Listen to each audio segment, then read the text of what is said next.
great, and or well enough. And it did occur to me at some point that because I love my work, I wanted to develop another skill within music.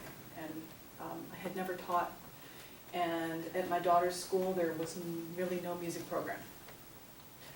So the headmaster came to me and to Larry and said, you teach music, can you bring us graduate students to come and teach our pre-K through 6th graders? And Larry organized that, and then the following year Larry turned to me and said, they really need a violin program. That's my original instrument. They need a violin program. And I said, okay, I don't know how to teach violin. I've never taught violin. I've actually never taught anything. Of course, hearing myself say this now, I see some of the absurdity of it, because of course conductors, partly that's what conductors are doing all the time, but teaching, but not in an overt way. And so we started this violin program with other graduate students from here, and felt very strongly that that everyone from 2nd grade through to the end. And the school, when we started teaching, went through 6th grade. By the time we were done, it went through 8th grade. So all the students at the school, 2nd through 8th grade, play violin, and still do. They've modified the program a little bit, but there is an instrumental program that goes all the way through, in addition to general music. And so then, by the time the 2nd year was over, they all looked at me and said, can you also teach general music? And I went, okay, but I haven't done this before either. And so I came at it from the perspective of someone who hadn't taken an education class ever, but was immersed in education in other ways, and found it, it's hard to say this without sounding a little bit sentimental, but that it filled in a whole gap in my professional life and in my education that I didn't even quite know was there until I started doing it. So it's nice for me to hear that you are also conversant in the cups. And what I thought we would do is actually pretend for now that you are 2nd graders learning the violin for the first time, but I don't have violins for you. So what we'll do is we'll do the same lesson I would do with beginner violinists on bells.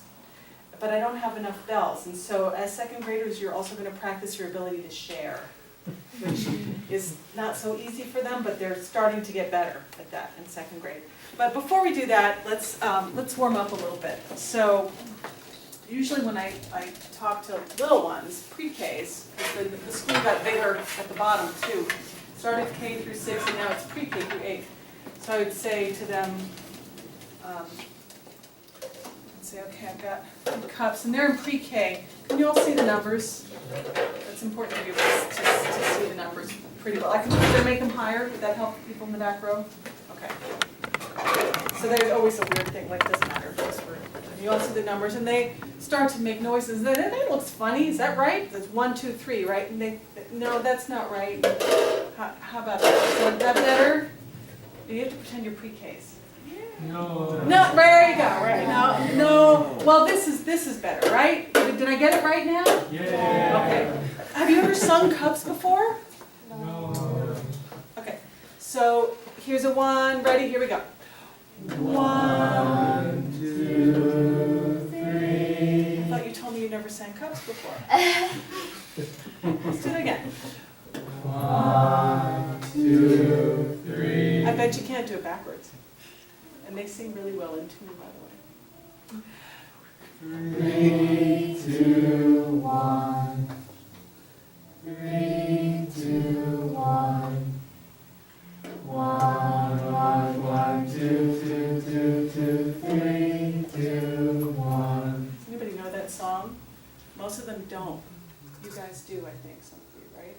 Did everybody know that song before they were in this class? You all did? Really? That's astonishing to me, because I thought that hot cross buns had gone out of style. Okay, so we're quickly moving towards 2nd grade, because we don't have that kind of time. So, and by the way, when you do the cups, I strongly recommend using a Sharpie, not doing what I've done right here, but like having a Sharpie, marking the front and back, so that as the teacher you can see the number on the back. Right?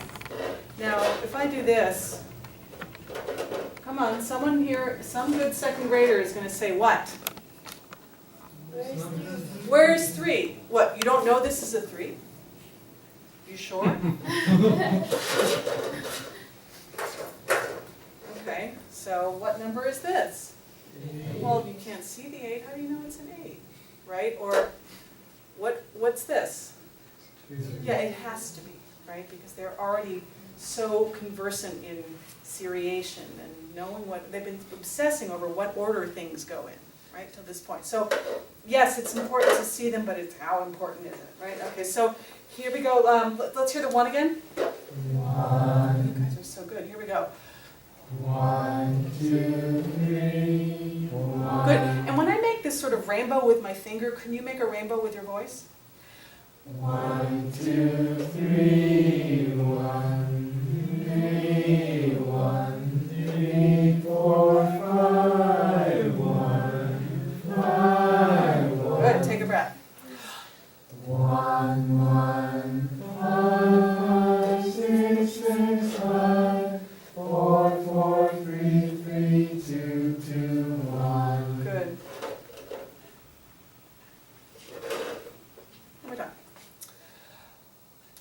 1, 2, 3. 1, 2, 3.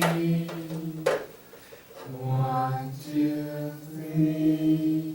1, 3, 2, 1. 3, 2, 1. 1, 5, 6, 6, 5, 4, 4, 3, 3, 2, 2, Good, 1. so that's why you don't need blue cups. Is that how you discovered you didn't need blue cups? Yeah. Yeah, right, because you can play with intervals, exactly. Excellent, you guys are very well warmed up. So now we're So really that's, gonna go. this is a quick one, so that's the difference between redundant representation and functionally different. Don't just put another representation in unless you know which it is and why you're doing it. Take one and pass it down. Second graders are terrible at this. Take one and pass it down. I usually do this, and You're just the trying to first motivate. person keeps them all. No, take one, pass the rest, please. Take one, pass the rest. Actually, I will also take one. I always forget to do, thank you, sorry. So, if this were a violin lesson, and Claire, you'll just cut me off when it's time to, no, I don't need to. No, we got, Just cut me off. we got it now. If you all had violins, which I wish I had for you, you would be reading, first of all, have you seen this representation before? This is totally new? Okay, that's actually very exciting. I'm rather honored to be introducing this presentation, which came directly out of work that was done here at NEC. It was, and just interrupt me at any point.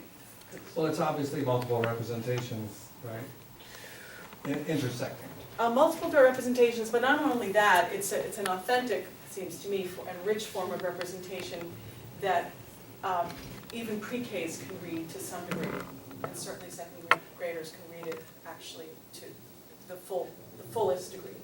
And it's based on the same principles as conventional notation, right? So that in conventional notation, time goes from left to right, x-axis, and the y-axis is the pitch, right? The pitches get higher as you go up. So in that sense, it is in no way violates anything you would see in conventional notation. Does anybody just want to guess as to why kids can read this right away, but I've yet to meet a kid who can read conventional notation right away? Any ideas? Might be because it's not like weird shapes they have to read. No weird shapes, right? Very relatable shapes, that's very important. It's probably similar to things that they're learning already in math and other classes. like Could very well X be. and Y axis. Right, could very well be, yeah. Or battleship. Or battleship, a grid, it's a grid, right? A matrix, a grid, right? They've seen that in other places in their lives. Chess, for instance, Yeah. other places. What else? And you can be looking at your own. The reason I put this up is that as you can see, it's in a different key from the one you have. Right? This is in the key of Re, or D, or if it's the open string, right, on the violin. Are there any string players in here? Yeah. Yeah, okay, so you can see why this would be useful, right? Learning to play the violin in C major, not so useful, especially for beginners, right? But there are other instruments such as the bells where playing in C really makes the whole difference. So well, before I put this down, what kinds of representations do you see here or on your sheet? The numbers. The numbers, which numbers are you talking about? Are you talking about these numbers or these numbers? The red. Right, so those are the scale degrees, right, which is what we just did with the cups. Okay, any other form of representation jump out at you? It's important to give them a name. Colors, because some of the notes are like darker. Yeah, you bet, that's important. There must be some reason why some are white and some are medium gray and some are darker gray. There must be some significance to that. We're going to discover that in a minute. Anything else? The solfege. Solfege, right. So here's the thing about the way we taught and continue to teach violin. And the beautiful thing about violin, as opposed to wind instruments, which are beautiful instruments, but you can't sing while you play. When you play a wind instrument or a brass instrument. That's the one thing, to me, that makes it, that's a very tough teaching challenge, right? So then you wind up often with kids who play transposing instruments and they don't even know how to sing what they're playing. They have no internal representation for what they're doing. In these violin classes, and even whether we were teaching violin or drumming or anything else except for recorders, which we also did, and we would do a similar lesson, they sing and play all the time. And it drives them crazy sometimes, but I do find that as I said to many parents, the voice really tells the fingers where to go. And we found that to be true over the course of a long time. So, okay, so we are going to now look down at your pocket bell matrix and see for bells, and we're going to just sing the dark squares. We're going to sing the dark squares. And we're going to go from left to right, but we're also going to respect the vertical axis as well as the horizontal. And, you know, for second graders, I encourage them to use their fingers to follow that. So where is the first dark square that you're going to sing? Please put one finger, just one finger on that first dark square that you're going to sing. Great. Where is the next dark square that you're going to sing? So you're going from left to right. There are 8 beats. There are 8 beats, and you want to go on a little scavenger hunt and find out if over the second beat there might be a dark square. Did everybody find one? Good. 3rd beat, 4th beat, 5th beat, 6, 7, 8. Okay, let's sing in point. Ready? Here we go. Do, So, do, so, do, so, do, so. Great. Can you sing that very same thing using scale degrees, please? Here. And kid is going to say, what are you talking about? So what are you talking about? Well, if you see all the way to the left, there are scale degrees. So what number would you sing instead of do? 1. And what number would you sing instead of sol? That's not so easy, right? They're not that conversant yet in second grade in the x and y axis. But this really moves them along, right? So now we're going to sing the scale degrees. Ready? And. 1, 5, 1, 5, 1, 5, 1. Good, excellent. So we're going to hand out one of these to every other person. So you two are partners. You're going to share. You can decide. Normally I would decide who gets it first, but I'm going to leave it up to you to decide. And what I regret a little bit today, and I'm sorry, is that not everybody has the same one. But, you know, that'll test our understanding of multiple representations, I think. And here's one, which is fun for you guys. And, oh yeah, this one's really good. What do you think is the value of this one as a teaching tool? Each one has great Yeah, literally as the pitches go up, you are walking up the stairs, which is a very handy metaphor, right? It works, we use that a lot. That's for the two of you. And then the really fancy one, which looks like this. Yeah, that's a lot of information there, right? Because most bell sets, you're not dealing with the black keys, right? But this one, but they're blue, but anyway. Okay, and very good. So now can we do the same thing, sing the numbers and use your finger, please, to point as you're singing. So normally, you know, in where I taught, the desks are big enough, which is not the case here, that you would have the instrument closer to your belly button and the music a little farther away, which gives you a chance to see both things at the same time. And you are all cleverly figuring out a way to do that. So if you don't have an instrument, you're going to point to your sheet. If you do have an instrument, you're going to use that same finger to point to the bells. Some of these bells, you'll notice, have colors and numbers, and some don't. And I think that's all I need to say. Here we go, sing.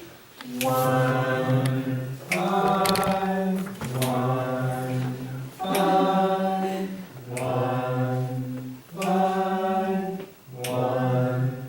Excellent. Okay, so you, I think, are really very strong now in the dark squares. I think you really understand how these dark squares work. What if we do it backwards? Ready, dark squares. Here we go now. 5, 1, 5, 1, 5, 1, 5. Very good. This time, I'd like to ask you, and you can maybe switch with your friend. You notice I haven't given you mallets yet, right? Yeah. There's a reason for that. Right? There's a discipline to that. Right? So we don't want to jump the gun. There are lots of ways to get from the beginning of this page to the end of this page. Potentially, if you're singing any one of the notes that has a word, even if it's not shaded, you're going to be singing a note that's in the harmony. Okay? But of course, I'm a little lazy. I don't know about you, and I like to find the path of least resistance, the path that has the fewest skips. So if I start on Sol or 5, how can I get from here to the end without ever, I can't sing a square that has nothing written in it. So I gotta get it from there to the end. So if I start on the Sol, can you help me out? Sol, Sol, where do I go next? La, that's the closest available one. I could have gone down here, but that's a big effort. I don't want to do that. One more time. Sol, Sol, La, Sol, Fa, Sol, La, Sol. Right, and people will say, well, no, that wasn't right. I did that. So then you enter into debate about making choices in music. What about if we start on the top, the high do line? Same exercise. Okay, ready? And do, si, la, si, do. Yeah, these people are having a problem though. They're going to have a problem because they're going to have to skip over things. So look at it again. Take a few seconds to look at it and see if you can find yourself a path that eliminates all skips. Steps are fine. Steps are fine. Skips, for now, we want to avoid. Steps are fine. Skips, we want to avoid. All right, you raise your hand when you're ready to do that, when you're ready to sing that new path.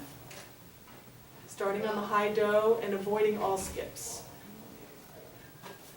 All right, raise your hand when you're ready to do it. It's okay, I appreciate it. Okay. There's a look of not sure. Are you okay over here? Are you ready to do it? Oh, see, if you don't raise your hand, I don't know that you're ready to do it. Yeah, okay, here we go. Do, si, going. La, si, fa, do, si. Good. So you just showed me what I didn't explain very well, which is very useful.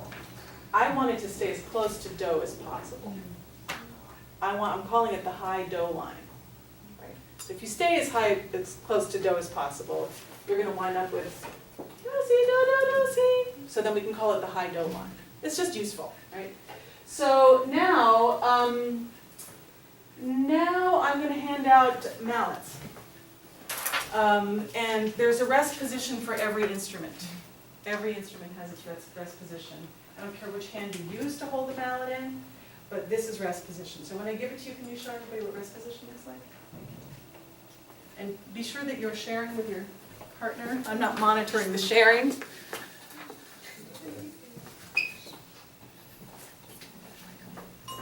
Now, if you were to Self-control. Oh, yeah, self-control, right, rest position. You know, if that happens, I don't know who that was, but I would put that person's initials here, and that's one. 3 strikes, you gotta give up your mallet. Okay, so pretending that you're in 2nd grade, does anybody know this word harmony? No, it's really hard, but the closer you are to being in 2nd grade, the less you remember or relate to 2nd grade. I know that's a hard question, but no, seriously, like, because you were talking about harmony, major and minor. What does that mean to kids? What does this word harmony mean to kids? What do you think they say? Because they do have, they come up with answers, but what do you imagine they think harmony is? You get along with your friends? Getting along with your friends. That, they definitely will say that. Peace and harmony, they've heard that, right? Getting along with people. How does that relate to music, do you think? Getting along with people. How can there be harmony in music if there's also harmony in a classroom, for instance, or on the playground?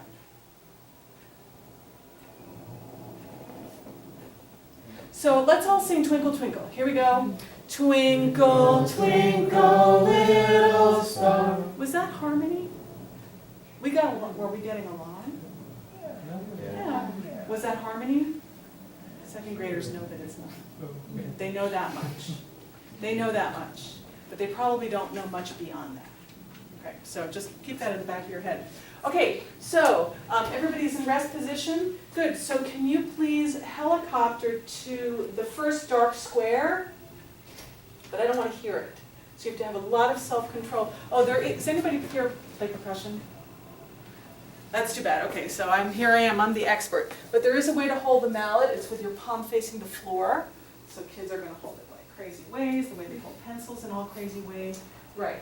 And when you're going to pretend this is a bouncy ball, and it barely hits. It barely taps the instrument. So you're going to play your instrument now, right? So yes, you might want it in front. Well, okay, whatever. Okay, so we're going to sing and play the dark gray squares. Ready?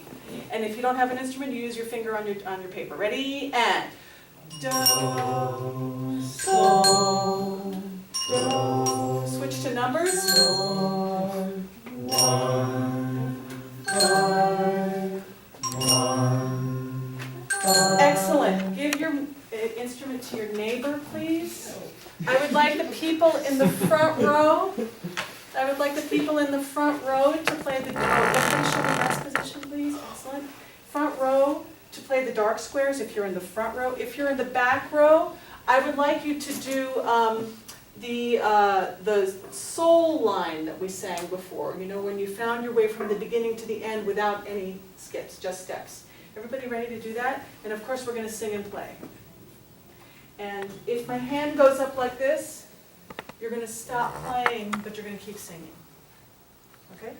Here we go now. I'm sorry. Let me make sure I'm being clear. We sing everything that we play. And in fact, I want you to sing louder than you play. Here we go now.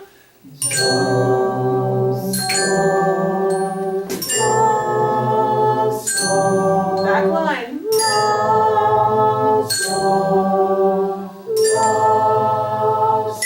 Good, do that one more time. Here we go now.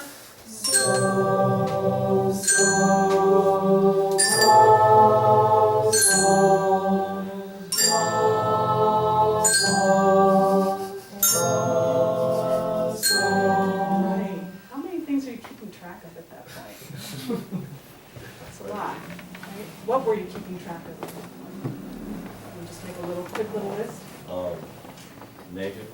I was trying to make sure I hit the right note on the bell. That's an important thing to keep track of.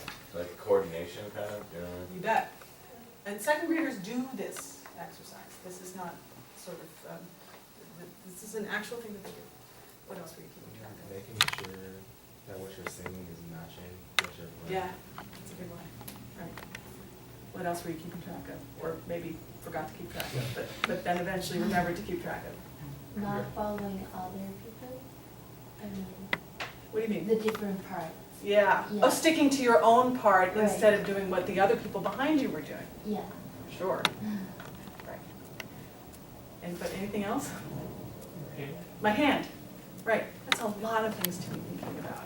That's a lot of representations. It's a lot of things to be juggling all of these. And there's more. You gotta remember the vowel, you gotta remember the. Right? You gotta remember to look at the sheet, you gotta remember Bet. that the vowel has to resonate, Right? because you'll be upset. Because most kids, you guys are so sophisticated, but most kids go 1, 5, they leave it there, right? So it doesn't ring at all. So they have to learn to do It's a- that. Yeah, and at any moment I could also ask them to say numbers instead. We could make up words. We could do that instead. There are a lot more places this could go. They have to follow the conductor. Yes, who wasn't even, didn't need to be conducting at this point. And then actually, you know, the most I might do, if you noticed, is that. in this context.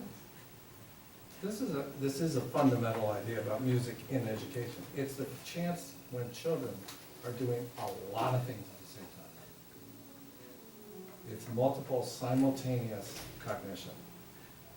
It's really not quite the same in that, usually, unless you're comparing one carpentry project with another. And you have to manufacture a lot of separate elements to compete with how many things are going on when you do music. And for a little kid, that brain is starting to overheat. Right. Smoke comes out. That's when you take a break and you say, so now tell me what you think harmony is. Right. Are we doing harmony? At this point, they go, no, I think that there was something in doing. What was it? What made it harmony? We're playing different, but it sounds like one. Playing different, but it sounds like one. That's a fantastic description. Doing two things that are really, but that are meant to go together. Could we do 3 things? Could we do 4 things? Sure. Can second graders do that? Sure.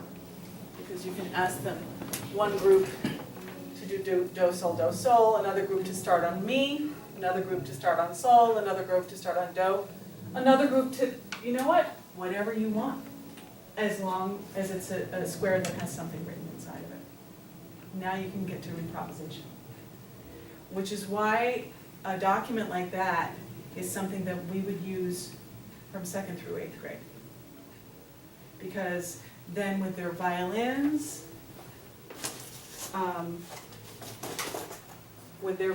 you give them all those options. They're singing and playing at the same time. They can be improvising. You can have a little orchestra of people playing whichever line they choose. Oh, I didn't hear enough fa lines. Can you cover the fa line? Sure, I'll cover the fa line. Who wants to improvise something? And we'll all play softly, and you improvise something on your own. It's not just Papa Bell. I'm sure you're not surprised to hear that. Also your friend Twinkle, right? You notice it has quite a similar treatment. The melody is clear. Is it clear? I shouldn't assume it's clear. Is it clear what the melody is? Let's sing the melody. Ready?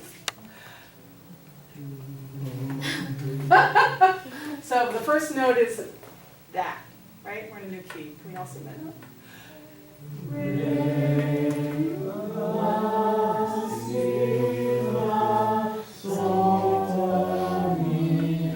Etc. Is that Twinkle? What might be missing that you would typically hear? Right, repetitions, rhythms, right. So that's why we have rhythm boxes, right? You could write, have they done animal rhythms? Oh, but you could write, you could write rhythms in there, And where I come from, we call that alligator. And from where I come from, we call that monkey. So one alligator monkey and for each yellow, no, here we go, alligator monkey. Alligator monkey,